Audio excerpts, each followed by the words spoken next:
তোমার চা রেডি। আসছি আসছি।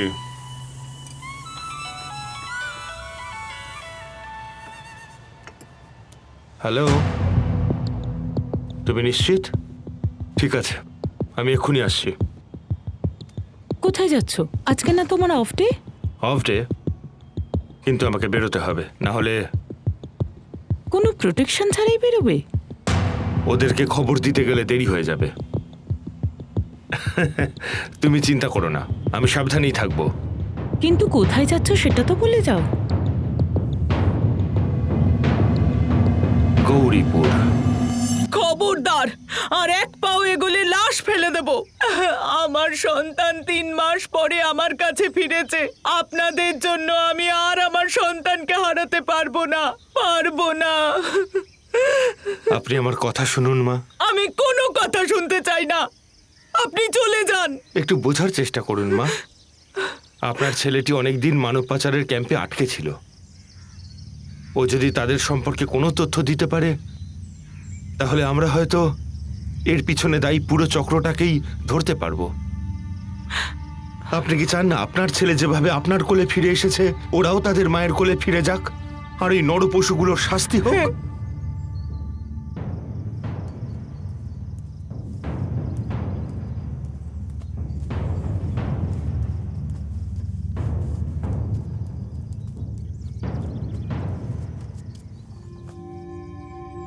ভয় পেও না বাবা, আমি সরকারের লোক। আচ্ছা, ওদের ক্যাম্পটা কোথায় বলতে পারো? কিভাবে নিয়ে গেছিল তোমাদের? বড় ট্রলারে করে, সমুদ্রের পথে 3 দিনের রাস্তা। তোমরা কতজন ছিলে? 84 জনের মতো। নৌকা থেকে নামিয়ে যেখানে নিয়ে গেল সেখানে ছিল আরো 50 জন। কি হয় ওখানটায়? মানুষের ফুসফুস, কিডনি, চোখ এগুলো সব নিয়ে নেয়, তারপর লাশগুলোকে ফেলে দেয়। আমার কিডনিও নিয়ে নিয়েছে। আমি সুযোগ বুঝে পালিয়ে এসেছি। নতুন কিছু লোকজনকে নিয়ে যে ট্রলারটা ফেরত আসছিল, আমি সেটাতে উঠেই পালিয়েছিলাম। 3-4 দিন না খেয়ে আমি ট্রলারের ভেতরে লুকিয়েছিলাম। তারপর ট্রলার যখন দেশে পৌঁছালো, আমি নেমে পালিয়ে আসি। তুমি খুব সাহসী ছেলে, বলতেই হবে। তোমার মতো সাহসী ছেলেদেরই তো এই দেশের প্রয়োজন। আচ্ছা বলো তো, পাচারকারী দলের সদস্য সংখ্যা কত ছিল? তা বলতে পারবো না। একটু ভালো করে মনে করে দেখো তো। এক মানুষকে রোজ রোজ দেখা যায় না। কিছুজন আসে তো কিছুজন যায়। কয়েকজন ছিল বাঙালি আর বাকিরা ছিল বিদেশি। কি ভাষায় যেন কথা বলছিল, কিছু বুঝতে পারিনি। একটু ভালো করে মনে করে দেখো তো, ওরা কেউ কখনো কাউকে নাম ধরে ডেকেছে কিনা? ডেভিড। ওদের কথা শুনে মনে হতো এই লোকটাই আমাদের দেশ থেকে মানুষ সাপ্লাই দেয়। ডেভিড।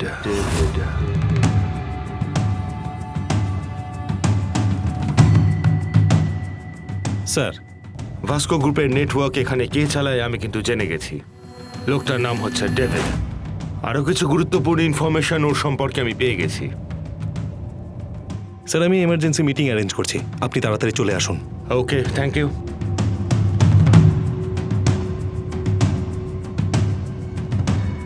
রতন, কি করছো তুমি?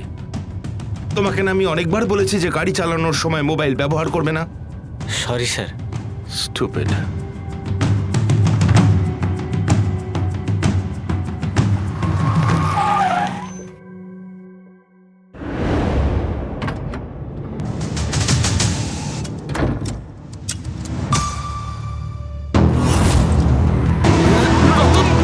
কি করছো তুমি?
কন্ট্রোল, চৌধুরী স্যারকে হাইওয়ের কাছে খুন করা হয়েছে। নেট্রাল mic 1-4 control over.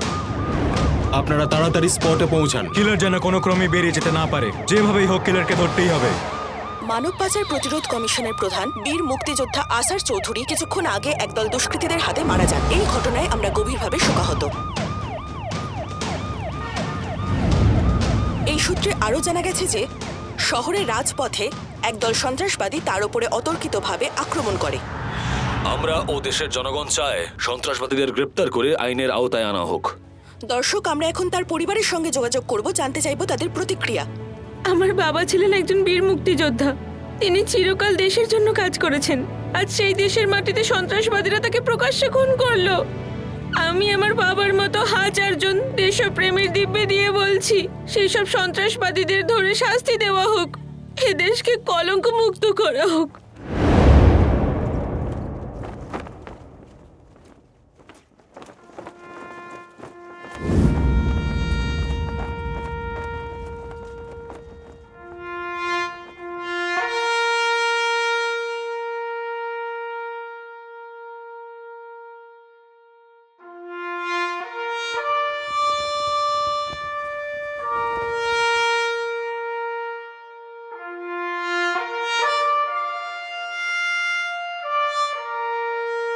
Battalion forward! সাবধান!